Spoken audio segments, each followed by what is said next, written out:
Hello विद्यार्थी, नमस्कार आप सभी को।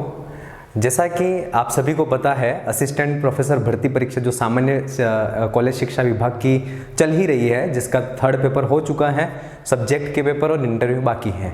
ठीक है, उसके साथ में ही एक आरपीएससी ने नया अवसर आप सभी के लिए दिया है कि वह यह है कि एक संस्कृत शिक्षा विभाग, दो कॉलेज शिक्षा के अलग अलग डिपार्टमेंट हैं। एक संस्कृत शिक्षा विभाग अलग चलता है, सामान्य कॉलेज शिक्षा विभाग अलग चलता है। तो उसमें संस्कृत शिक्षा विभाग की बात करें तो उसकी स्कूल्स भी अलग हैं और उन संस्कृत शिक्षा विभाग के कॉलेजेस भी अलग हैं।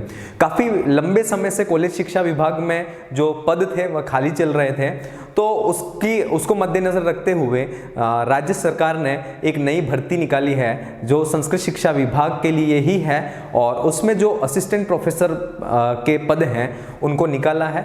और बहुत सारी इस भर्ती को लेकर के संशयास्पद स्थितियां बनी हुई हैं। बहुत से मैसेज कॉल वगैरह मिलते हैं कि इसमें कौन पात्र हैं कौन नहीं है, एमए वाले भर सकते हैं इसको या नहीं भर सकते हैं, आचार्य वाले ही भर सकते हैं या नहीं भर सकते। इन सारी चीज़ों को बहुत सारे इसमें संशय हैं। बहुत से एक संशय ये भी होता है क्योंकि नेट जो है यूजीसी या एनटीए जो करवाता है वो संस्कृत विषय से 2 कोड में करवाता है। एक तो 25 कोड में भी करवाता है और एक जो ट्रेडिशनल परंपरागत विषय 73 कोड से भी नेट करवाता है यूजीसी। तो अब इस भर्ती के लिए कौन पात्र है, 73 कोड वाला पात्र है या 25 कोड वाला पात्र है, अथवा दोनों कोड वाले पात्र हैं, 25 कोड और 73 कोड, दोनों कोड से अगर नेट क्लियर है तो पात्र है। इन सारी चीज़ों को कब से कितनी कुल पद हैं, इसके साथ कब से फॉर्म स्टार्ट फिलअप हो रहे हैं, परीक्षा तिथि क्या है, और इसकी तैयारी संस्कृत व्याकरण से, साहित्य से, ऋग्वेदीय से, यजुर्वेद से किस तरह से करें, इन सारी चीज़ों को आज अपन इस वीडियो के माध्यम से देखते हैं। मैं एक चीज़ इसमें कहना चाहूँगा, जो सामान्य कॉलेज शिक्षा है और संस्कृत कॉलेज शिक्षा, इसके पेपर का जो लेवल होता है उसमें थोड़ा सा फर्क होता है। क्योंकि आपने देखा होगा स्कूल एजुकेशन, जो जनरल स्कूल एजुकेशन है उसका फर्स्ट ग्रेड का पेपर, और दूसरी बात करें कॉलेज स्कूल संस्कृत शिक्षा विभाग जो फर्स्ट ग्रेड का है पेपर, उन दोनों के पेपर के लेवल की बात करें तो थोड़ा सा स्कूल लेक्चरर संस्कृत शिक्षा का जो पेपर है वो थोड़ा सा टफ होता है कंपेयर में सामान्य शिक्षा के। तो इसका रीज़न यही है क्योंकि इसमें पढ़ने वाले जो अभ्यर्थी आते हैं वह उनका बैकग्राउंड पूरा संस्कृतमय होता है, और इसीलिए इसका जो पेपर है वह भी पेपर बहुत अच्छी तरह से बनाया जाता है। और वास्तव में जो संस्कृत जो शास्त्री है, आचार्य है, वह किया हुआ बच्चा है तो इसको आराम से वह कर सकता है। तो आइए आज के इस वीडियो के माध्यम से अपन देखते हैं कि असिस्टेंट प्रोफेसर भर्ती परीक्षा जो आई हुई है संस्कृत शिक्षा विभाग में, उसके लिए कौन कौन अभ्यर्थी पात्र हैं, कौन नहीं है, इसकी योग्यताएं क्या हैं, इन सारी बातों पर आज अपन बात करते हैं। चलिए, एक चीज है किन किन टॉपिक पर अपन आज बात करेंगे, वह ये है कि एक तो सबसे पहली बात है कि कुल पद कितने हैं। ये जो भर्ती आई हुई है उस भर्ती में कुल पद कितने हैं ये बात करेंगे। दूसरी बात है फॉर्म फिलअप होना कब से प्रारंभ होगा, फॉर्म कब से फिलअप होंगे, पात्रता हेतु अनिवार्य योग्यता क्या है, इस बात पर अपन चर्चा करेंगे। इसके बाद इसकी जो चयन प्रक्रिया है वह क्या है, उस पर भी अपन बात करेंगे। उसके बाद बात करें जो नेट है वह कोड 25 से या 73 से, कौन सा बच्चा इसमें पात्र है, अगर 25 कोड वाला कैंडिडेट एलिजिबल है या 73 कोड से, कौन सी नेट इसमें हमारी क्लियर चाहिए इसकी पात्रता के लिए, इस पर बात करेंगे।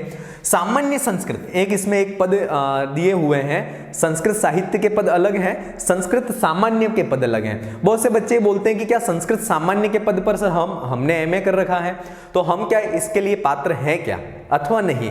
इन सारी चीज़ों ऐसी बहुत सारे कंफ्यूजन है, तो इस पर भी अपन बात करेंगे कि सामान्य संस्कृत पद हेतु एमए वाले अभ्यर्थी जो हैं वह योग्य हैं या नहीं। परीक्षा तिथि है वह भी इसकी डिक्लेयर हो चुकी है, उस पर भी बात करेंगे। इसका पाठ्यक्रम क्या है, सिलेबस इसका क्या रहेगा, उस पर भी बात करेंगे आज के वीडियो में। और कैसे करें, मतलब इसकी तैयारी कैसे करें। ये भर्ती आई हुई लगभग 7-8 दिन हो चुके हैं। जितने कॉल मैसेज वगैरह मिले हैं उससे इस निष्कर्ष पे मैं पहुंचा हूं कि मोस्ट ऑफ बच्चे ऐसे ही बच्चों के कॉल या इस तरफ रुझान आ रहे हैं। उनका कहना यह है कि मेरा जो है जीके का पेपर, थर्ड पेपर बिगड़ गया है, इसलिए सर अब मैं उसमें सब्जेक्ट में अपना 100% नहीं दे पाऊंगा, इसलिए मैं यहां पर डाइवर्ट होना चाहता हूं। ये इस तरह के मैसेज और कॉल या उनकी भावनाएं जो होती हैं वो होती हैं। लेकिन मैं कुछ बच्चे तो ऐसे हैं जिनका स्कोर बहुत अच्छा है, फिर भी वह इतने होपलेस हो रहे हैं और ये समझ रहे हैं कि हाँ मेरा नहीं होगा, है ना। बहुत से बच्चे ऐसे हैं जिनके नंबर 30 आ रहे हैं, जीके में 30 आ रहे हैं, बहुत सौ के 27 या 28 नंबर आ रहे हैं, तो वो लोग भी सामान्य शिक्षा की जो भर्ती है असिस्टेंट प्रोफेसर की, उसके दूर होकर के इस तरफ डाइवर्ट हो रहे हैं। मैं एक बार कहना चाहूंगा कि आप उस जनरल विभाग की जो भी असिस्टेंट प्रोफेसर की भर्ती है उसका सब्जेक्ट मोस्ट ऑफ आपने क्लियर कर रखा है, तो उसको अपना 100% दें। जैसे ही उसका पेपर होता है इसके बाद थोड़ा सा सिलेबस में चेंजेस आएगा। ऐसा नहीं है कि दोनों का सिलेबस सेम होगा, सिलेबस दोनों का थोड़ा सा चेंजेस होगा। तो जितना चेंजेस आएगा उसको मैं ये मानता हूं कि जैसे ये मई में ये एग्जाम होता फिनिश होता है, तो जून, जुलाई और अगस्त तक 3 महीने आपके पास और मिलते हैं, क्योंकि इसका एग्जाम जो है वो सितंबर में है। तो जितना चेंजेस होगा, तो ये मेरा मानना ये है कि आप 3 महीने में उस चेंजेस को कवर कर सकते हैं। ये मेरा अपना पर्सनल एक्सपीरियंस और पर्सनल राय है, फिर आपको जैसा भी सही लगे आप इसके बारे में जो डिसीजन है वह ले सकते हैं। ठीक है, चलिए बात करते हैं। कुल पदों की संख्या है इस भर्ती में, कुल जो पद है वो जो टोटल पद है तो उसकी संख्या है 200 पद है। 200 पदों का फिर अलग विषयों में डिवाइडेशन हुआ है। फॉर्म कब से भरना प्रारंभ होगा? तो 21 जनवरी से इसके जो फॉर्म है वह निकल चुके हैं, आरपीएससी की साइट पर अपलोड हो चुके हैं। आप ई मित्र के माध्यम से वहां पर इसको भर सकते हैं। और इसकी जो लास्ट अंतिम तारीख है वह है 20 फरवरी, मतलब 1 महीना जो है वह आपको इसके फॉर्म फिलअप करने की जो तारीख है वह दी गई है। ठीक है, इसका ऐसा है 22 जनवरी से 21 फरवरी तक। 22 जनवरी को इसके फॉर्म निकल चुके हैं, 21 फरवरी तक आप इसके फॉर्म भर सकते हैं। अब बात करते हैं वह है पात्रता हेतु अनिवार्य योग्यता। अब इसकी फॉर्म फिलअप करना है, तो फॉर्म फिलअप करने के लिए हमारे पास क्या क्या पात्रताएं होनी चाहिए। सबसे पहली बात करें, इसकी जो पोस्ट है वो पोस्टों का डिवाइडेशन कैसा है, तो एक बार देख लेते हैं। इनका पोस्ट का डिवाइडेशन ऐसा है कि 200 जो पोस्टें हैं उसमें हिंदी की जो टोटल पोस्टें हैं वह 37 है। इंग्लिश की बात करें तो इंग्लिश में जो पोस्टें हैं वह 27 है। पॉलिटिकल साइंस की बात करें तो इसमें जो पोस्ट की संख्या है वह 5 है। और हिस्ट्री, इतिहास की बात करें तो इसमें जो पोस्ट है वह है 23। ठीक है, अपन पहले इनकी बात करते हैं, फिर बाद की जो संस्कृत के विषय हैं उनकी बात करेंगे। इसके लिए पात्रता क्या क्या जरूरी है। बहुत से बच्चे ये बोलते हैं कि सर संस्कृत विषय, संस्कृत शिक्षा विभाग की भर्ती है तो क्या पेपर में संस्कृत से रिलेटेड भी हमें पढ़ना पड़ेगा क्या? तो मैं उनसे कहना चाहूंगा कि आपको संस्कृत से रिलेटेड नहीं पढ़ना है। जो अभ्यर्थी जिन्होंने एमए हिंदी से कर रखा है, इंग्लिश से कर रखा है, पॉलिटिकल साइंस से कर रखा है या हिस्ट्री से कर रखा है, इनका संस्कृत से कोई लेना देना नहीं है। इस पोस्ट के लिए, इस पद के लिए जो योग्यता है वह है, एक तो आपकी होनी चाहिए मास्टर डिग्री होनी चाहिए, एमए मास्टर डिग्री होनी चाहिए, और इसके बाद जो होना चाहिए वह होना चाहिए नेट या फिर जो है वह सेट। नेट या सेट, ये दोनों में से एक कोई क्लियर होना चाहिए। और इसके साथ में जो एमए में जो परसेंटेज है वह इसमें कंपलसरी कर रखा है और वह परसेंटेज है 55%। 55% जो है वह कंपलसरी है, किसी भी कैटेगरी में कोई छूट नहीं दी गई है। ये जो 55% है वह सबके लिए मास्टर डिग्री में कंपलसरी है। तो अगर हिंदी, इंग्लिश, पॉलिटिकल साइंस और हिस्ट्री, इसमें अगर हमें अप्लाई करना है तो हमारे पास सबसे पहली बात एमए होनी चाहिए, और एमए भी 55% से सही, तो या 55% या 55% से ज्यादा हमारे मार्क्स होने चाहिए। इसके बाद नेट या स्लेट जो है वह क्लियर होनी चाहिए। सेट जो है वह आरपीएससी इसको क्लियर करवाता है वह, या फिर अदर स्टेट की बात करें तो जून 2002 से पहले की अगर किसी दूसरे स्टेट की भी आपकी सेट क्लियर है तब भी आप इसके लिए पात्र हैं। जून 2002 के बाद की अगर अदर स्टेट की सेट आपके पास है तो वह राजस्थान में मान्य नहीं है। ये चीज आपको क्लियर हो जानी चाहिए। तो ये जो है वह इन पदों के लिए जो योग्यता है वह एमए और नेट या सेट या फिर इसके साथ में ही जो एमए है वह 55% के साथ में क्लियर होनी चाहिए। अगर ये योग्यता है आपके पास तो आप इन पदों के लिए पात्र हैं और आप फॉर्म को फिलअप कर सकते हैं। ठीक है, अगली बात करते हैं। आगे के जो पद हैं उनकी बात करें तो ये जो है वो बहुत ही इंपॉर्टेंट है, क्योंकि इसमें बहुत ही बच्चों के डाउट्स हैं और उन डाउट्स को अपन को आज यही क्लियर कर देना है। सबसे पहली बात पद है सामान्य संस्कृत, जिसमें 38 बहुत ज्यादा पद हैं। साहित्य, संस्कृत साहित्य, जिसमें 41 पद हैं। व्याकरण, जिसमें 36 पद हैं। इसके बाद करें धर्मशास्त्र, जिसमें 3 पद हैं। ज्योतिष गणित 2 पद हैं। यजुर्वेद 2 पद हैं। ज्योतिष, फलित ज्योतिष 1 पद है। ऋग्वेद 1 पद है। सामान्य दर्शन 1 पद है। भाषा विज्ञान, जिसमें 2 पद हैं। ठीक है, इस प्रकार से इनमें पदों की संख्या है। और उसमें बात करते हैं अब संस्कृत साहित्य, इन सारी मतलब 5 से लगा करके 15 तक के जो भी सब्जेक्ट हैं, इन सबके लिए जो योग्यता है वह आचार्य कंपलसरी है। आचार्य, मास्टर डिग्री में आपके पास आचार्य होना कंपलसरी है। और आचार्य, अब बहुत से बच्चे ऐसे होंगे जिन्होंने आचार्य नाम ही पहली बार सुन रखा है। एक उसको मैं क्लियर करता हूं कि एक तो मास्टर डिग्री जो होती है वह पर एमए होती है। दूसरा, अगर संस्कृत, मूल संस्कृत में जाकर के परंपरागत जो है उसमें अध्ययन करें तो उस डिग्री को कहते हैं आचार्य। आचार्य और एमए दोनों इक्वल हैं। तो अगर इन 5 से लगा करके 15 विषय तक जो भी सब्जेक्ट आ रहे हैं, इनमें अगर आपको फॉर्म भरना है तो उसके लिए आचार्य कंपलसरी है ना। आचार्य भी कितने परसेंटेज के साथ में? तो 55% के साथ में। 55% के साथ में आचार्य होनी चाहिए। वही सेम नेट या फिर सेट होना चाहिए। नेट या सेट होना चाहिए, या फिर इसके साथ में आचार्य 55% में होना चाहिए। यहां पर भी परसेंटेज में कोई छूट नहीं दी गई है।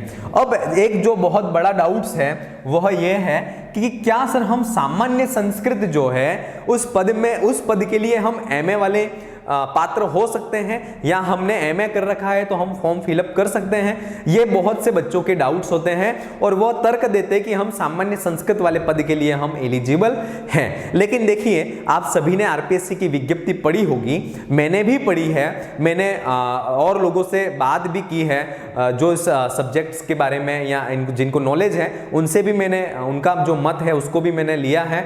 और इसके आधार पर मैं ये बात कह रहा हूं कि उसमें यह है कि इसमें जो सामान्य संस्कृत है उस सामान्य संस्कृत पद के लिए अगर एलिजिबल कोई है तो वह है जिन्होंने व्याकरण से आचार्य कर रखा है। जिन्होंने व्याकरण से आचार्य कर रखा है वह सामान्य संस्कृत के लिए एलिजिबल है। अब साहित्य वाले क्या सामान्य संस्कृत के लिए एलिजिबल हैं या नहीं, इसके बारे में मैं स्पष्ट रूप से आपको क्लियर नहीं कर सकता हूं। ये जो बात मैं क्लियर बोल रहा हूं उसका भी एक आधार मेरे पास ये है कि जब इससे पहले स्कूल व्याख्याता की भर्ती हुई थी संस्कृत शिक्षा विभाग में, उस समय मेरा भी चयन साहित्य के पद पे हुआ था, 2nd रैंक थी उसमें। और उस टाइम पे जब मैं आरपीएससी में गया था तो उसी समय साहित्य की भी हमारी काउंसलिंग चल रही थी, व्याकरण सामान्य संस्कृत की भी वहां पर काउंसलिंग चल रही थी। तो सामान्य संस्कृत के जो पद थे उनमें साहित्य के कुछ कैंडिडेट ऐसे थे जिन्होंने उस पद के लिए अप्लाई किया था और परीक्षा में बैठे भी थे और वो पास भी हो गए थे। तो पास होने के बाद जब वह वहां पर साहित्य की आचार्य की डिग्री लेकर के जब पहुंचे तब उन्हें सामान्य संस्कृत के पद के लिए उन्हें वहां पर अपात्र घोषित कर दिया और मना बोल दिया कि आप साहित्य से आचार्य किए हुए हो, इसलिए सामान्य संस्कृत के पद के लिए आप एलिजिबल नहीं हो। ये बात जो बता रहा हूं वो मैं स्कूल व्याख्याता की बात बता रहा हूं, संस्कृत शिक्षा विभाग की। तो संस्कृत शिक्षा विभाग का जो रूल्स स्कूल व्याख्याता भर्ती परीक्षा में लागू हुआ था, आई होप, मैं ये आशा करता हूं और उम्मीद या फिर ये तर्क लगा सकते हैं अपन कि वैसा ही नियम जो आरपीएससी है वह असिस्टेंट प्रोफेसर भर्ती परीक्षा के लिए भी लगा सकती है, क्योंकि दोनों भर्तियों में अलग अलग नियमों को लागू अगर करते हैं तो कहीं ना कहीं विवाद उत्पन्न होने की संभावना बन जाती है। इसलिए इस तर्क के आधार पर मैं कह सकता हूं कि सामान्य संस्कृत के जो पद हैं उसके लिए जिन्होंने व्याकरण में आचार्य कर रखा है वही पात्र हो सकते हैं। ठीक है, मैं फिर बोल रहा हूं, हो सकते हैं ये बोल रहा हूं, मैं कोई आप्त वाक्य नहीं हूं कि सर ने जो बोल दिया वही प्रमाण है, नहीं, ये जो है वह भी मैं कुछ तर्क के आधार पर बोल रहा हूं। हो सकता है आरपीएससी सामान्य संस्कृत के पद पे साहित्य वालों को भी एलिजिबल कर दें, व्याकरण वालों को भी एलिजिबल कर दें और जिन्होंने एमए कर रखा है उनको भी एलिजिबल कर दें। अब ये तो आरपीएससी ही बता सकती है और इसके लिए आप आरटीआई का प्रयोग करके वहां से सूचना को प्राप्त भी कर सकते हैं। ठीक है, तो ये सारी बातें हुई संस्कृत से इन विषयों से रिलेटेड कि इनके लिए कौन कौन पात्र हैं। तो एक तो आचार्य होना चाहिए, साहित्य में आचार्य है तो वो साहित्य के लिए है, व्याकरण में आचार्य किया हुआ है तो व्याकरण के लिए। इन सारे सब्जेक्ट्स में जिन्होंने आचार्य कर रखा है वह उस विषय के लिए पात्र हैं और उसमें 55% होना चाहिए और नेट या स्लेट क्लियर होना चाहिए। ये इससे रिलेटेड कुछ बात हुई। अब एक बात बहुत महत्वपूर्ण है, वह ये है कि बहुत से बच्चों के दिमाग में ये बात आती है कि सर जो नेट है वह नेट तो होती है 25 कोड से, है ना, वह नेट होती है, एक तो होती है 25 कोड से और एक जो नेट होती है वह 73 कोड से होती है। दोनों कोड से नेट होती है, तो 25 कोड से नेट वाला एलिजिबल है या 73 कोड वाला। वैसे तो अपन देखें तो ये जो 73 कोड है वह परंपरागत जो संस्कृत है उसके लिए ही है स्पेशल। ये जो है 73 कोड से नेट वही क्लियर करते हैं वहां, या इसके लिए वही पात्र हैं जिन्होंने मास्टर डिग्री में आचार्य कर रखा है। 25 कोड जो है वह इसके लिए एमए वाले भी एलिजिबल हैं और आचार्य वाले भी एलिजिबल हैं। ये दोनों जो कैंडिडेट हैं जिन्होंने एमए कर रखा है संस्कृत से या जिन्होंने आचार्य कर रखा है, ठीक है, तो ये दोनों 25 कोड के लिए एलिजिबल हैं। लेकिन यहां पर बात करें 73 कोड की, तो 73 कोड में जो 73 कोड की बात करें तो 73 कोड में जो वही एलिजिबल हैं जिन्होंने आचार्य कर रखा है। अब बात करें संस्कृत जो शिक्षा विभाग की जो सहायक आचार्य की भर्ती है उसमें 25 कोड वाला पात्र है या 73 कोड वाला, तो इसके लिए आरपीएससी की विज्ञप्ति में कोई क्लियर नहीं कर रखा है कि 25 कोड वाला मान्य है या 73 कोड वाला।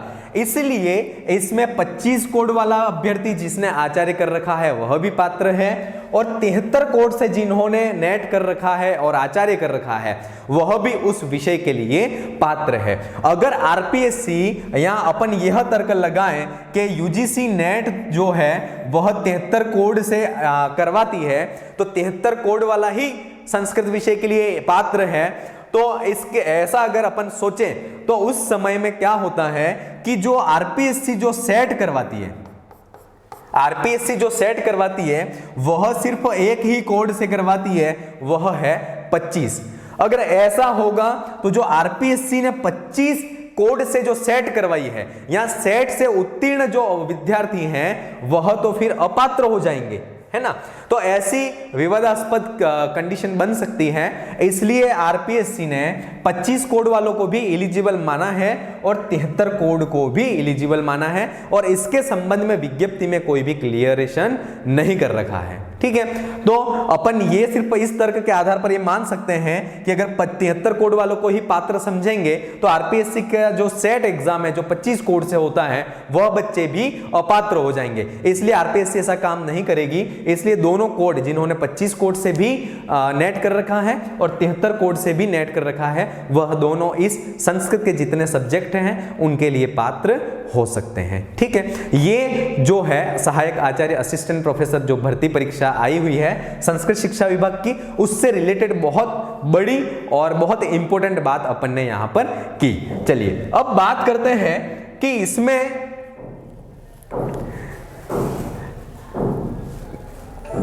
जो अपन ने स्टार्ट किया था वह यह है कि कुल पदों की संख्या जो है वह बात हो गई है अपनी।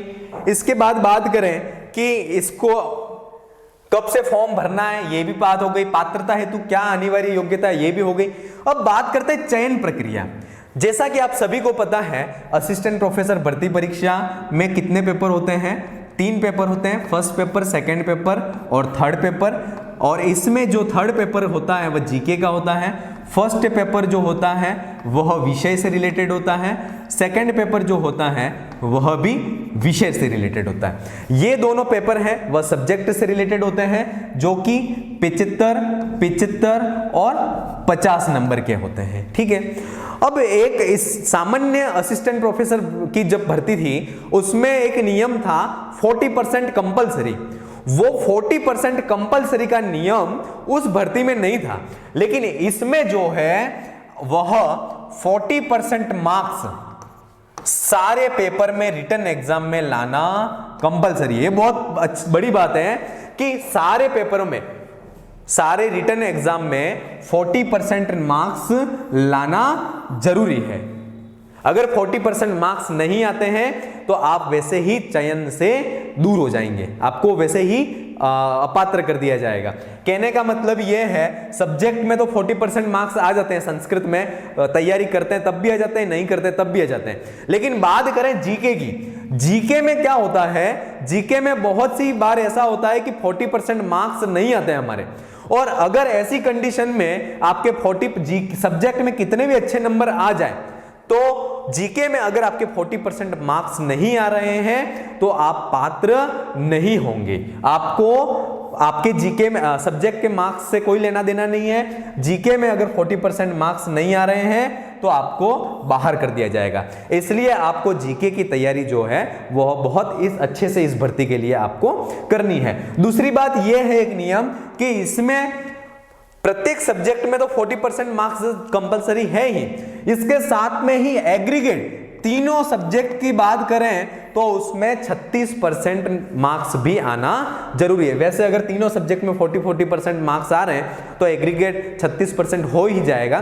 फिर भी इस चीज को वहां पर मेंशन कर रखा है विज्ञप्ति में। तो आपको यही कोशिश करनी है कि हमें जितना अच्छे से ज्यादा हम मार्क्स लाएं ताकि हम उस रेस की दौड़ में शामिल हो पाएं। नेट 25 कोड से या 73 कोड से ये भी चीज क्लियर कर दी कि दोनों जो कोड हैं उससे अगर नेट कर रखा है तो आप इस भर्ती के लिए पात्र हैं। सामान्य शिक्षा संस्कृत पद के लिए एमए वाले जो अभ्यर्थी हैं वह योग्य हैं या नहीं, तो इसके लिए मैं एकदम क्लियर ये भी नहीं कहूंगा कि योग्य नहीं है। अब आरपीएससी की मंशा क्या है, आरपीएससी या संस्कृत शिक्षा कॉलेज शिक्षा विभाग के जो भर्ती नियम है वह क्या है, इन्होंने इस चीज को यहाँ पर जो विज्ञप्ति है उसमें कहीं क्लियर नहीं किया है, लेकिन जो पूर्व की भर्तियां हुई हैं उसके आधार पर कुछ मैंने तर्क अपने दिए हैं और वह हो सकता है ऐसा। बाकी परीक्षा तिथि की बात करें तो परीक्षा तिथि जो है आप सभी को पता है कि सितंबर में इसकी परीक्षा तिथि है वह आ चुकी है। तो आप जिन्होंने आचार्य कर रखा है और आचार्य के बाद जिन्होंने नेट या सेट कर रखा है तो आपको इसकी वैकेंसी की तैयारी करनी चाहिए। एक चीज मैं कहूंगा, बहुत से बच्चे ऐसे कहते हैं कि सर 20 ही तो पद हैं, सर 30 ही तो पद हैं, तो मैं ये कहना चाहूंगा कि इससे पहले वाली भर्ती जब मैं संस्कृत की बात करूं उसमें टोटल पोस्टें थी 39। कितनी थी? 39। उससे पहले मेरा बात करें संस्कृत शिक्षा विभाग में फर्स्ट ग्रेड की वैकेंसी आई थी उसमें भी गिनती गई पद थे। तो 39 पोस्टों को अगर देखें तो ऐसा लगता है कि यार इसमें इतना मेरा नहीं होगा, लेकिन नहीं, आपको पोस्ट नहीं देखनी है, आपको सिर्फ एक पोस्ट चाहिए, भले वह 10 हो 20 हो, कितनी भी पोस्ट हो, आपको एक पोस्ट, एक चीज मेरी याद रखना, जितनी पोस्ट कम होती है उतना कंपटीशन कम होता है, क्योंकि हर बच्चा, जैसा हमारी सोच है वैसी हर बच्चे की सोच होती है कि यार पोस्टें कम है तो तैयारी नहीं करो, और ऐसी कंडीशन में बच्चे यही सोचते हैं मोस्ट ऑफ, और तैयारी नहीं करते हैं, और जब रिजल्ट आता है तब पता चलता है कि वास्तव में यार कट ऑफ तो कम गई है ना, कट ऑफ तो कम गई और मैं भी तैयारी करता तो हो जाता। ये जब रिजल्ट आता तब हम फिर एक टेंशन में आ जाते हैं कि यार काश हम तैयारी कर लेते, लेकिन अब पछताए हो तो क्या, जब चिड़िया चुग गई खेत। इसलिए हमें बाद में नहीं पछताना है, हमें अभी हमारा वक्त है, तैयारी कर लीजिए। जिन्होंने आचार्य कर रखा है, जिन्होंने नेट क्लियर कर रखा है, और जिन्होंने हो सकता है किसी भी कारणवश जो सामान्य असिस्टेंट प्रोफेसर की जो भर्ती थी उसमें जीके का पेपर नहीं दे पाए हो, यहाँ उसमें अच्छा स्कोर नहीं कर पाए हो, या अभी भी आपने तैयारी स्टार्ट नहीं की हो और आप चाहते हो कि मुझे प्रोफेसर बनना है, तो आपके लिए एक अच्छा अवसर है, मौका है। इस भर्ती के लिए आपको अभी से लग जाना चाहिए और तैयारी को करना चाहिए। कैसे करें तैयारी, इसके एक तो पाठ्यक्रम, सिलेबस की बात करें तो सिलेबस सामान्य जो संस्कृत शिक्षा का है उससे थोड़ा सा अलग होगा। अभी आरपीएससी की साइट पर इसको अपलोड किया गया नहीं है, जैसे ही अपलोड होगा तो इससे रिलेटेड भी जो भी इंफॉर्मेशन होगी वो हम आप तक पहुंचा देंगे। एक मैं आपसे रिक्वेस्ट करूंगा, अगर इस चैनल पर आप नए हैं तो इसको सब्सक्राइब और लाइक जरूर करें, क्योंकि संस्कृत से रिलेटेड जितनी भी इंफॉर्मेशन है, हो सकता है वह भर्तियों से रिलेटेड हो सकता है वह सब्जेक्ट से रिलेटेड हो, सारी चीजें हम आप तक पहुंचाएंगे। तो आप इसको सब्सक्राइब करें और लाइक अवश्य करें। अब इसकी तैयारी कैसे करें, तो हमेशा मैं संस्कृत, क्योंकि मेरा बैकग्राउंड है, मैं खुद भी संस्कृत से ही हूं, और इसलिए मैं जानता हूं कि संस्कृत की तैयारी जब भी करें तब किसी भी गाइड वगैरह की सहायता से नहीं करें। मैं आप सभी को यही सजेस्ट करूंगा कि आप संस्कृत की तैयारी करें तो रेफरेंस बुक से करें, क्योंकि बहुत सी बार ऐसा होता है कि क्या होता है, भर्ती जो होती है, जो क्वेश्चन होते हैं वह क्वेश्चन सीधे सीधे वृत्तियों में से आ जाते हैं, और इस वृत्तियों में से क्वेश्चन आते हैं तब हमें, अगर गाइड में से हमने तैयारी की है या किसी शॉर्ट नोट्स के माध्यम से हमने तैयारी की है, तो हमें वह क्वेश्चन समझ में ही नहीं आता है कि यह पूछना क्या चाह रहा है। तो इसलिए मैं इस संस्कृत शिक्षा विभाग के लिए तो यही कहूंगा कि इसकी जब भी तैयारी करें, इसका जो भी सिलेबस हो को आपको रेफरेंस बुक से ही तैयारी करनी है। कौन से अच्छे राइटर हैं, कौन सी अच्छी बुक्स हैं, ये सारी चीजें अपन जब भी सिलेबस आएगा उसके बाद इसके बारे में अपन चर्चा करेंगे, ठीक है। तो ये आज के संस्कृत शिक्षा विभाग से रिलेटेड जो बातें थी, महत्वपूर्ण बातें, उसको हमने देखा है कि कौन इसके लिए पात्र है और कौन इसके लिए किस सब्जेक्ट में कौन सा अभ्यर्थी फॉर्म फिलअप कर सकता है और कितना परसेंटेज जरूरी है और चयन में क्या प्रक्रिया रहेगी, और इन सारी चीज़ों को हमने आज के इस वीडियो के माध्यम से देखा। अगले वीडियो के माध्यम से और इसी भर्ती से रिलेटेड कुछ विषय और विषय के साथ में ही कुछ इन्फॉर्मेशन के साथ में फिर मिलेंगे। तब तक के लिए आप अभी से अपनी तैयारी को करना प्रारंभ कर लीजिए। धन्यवाद।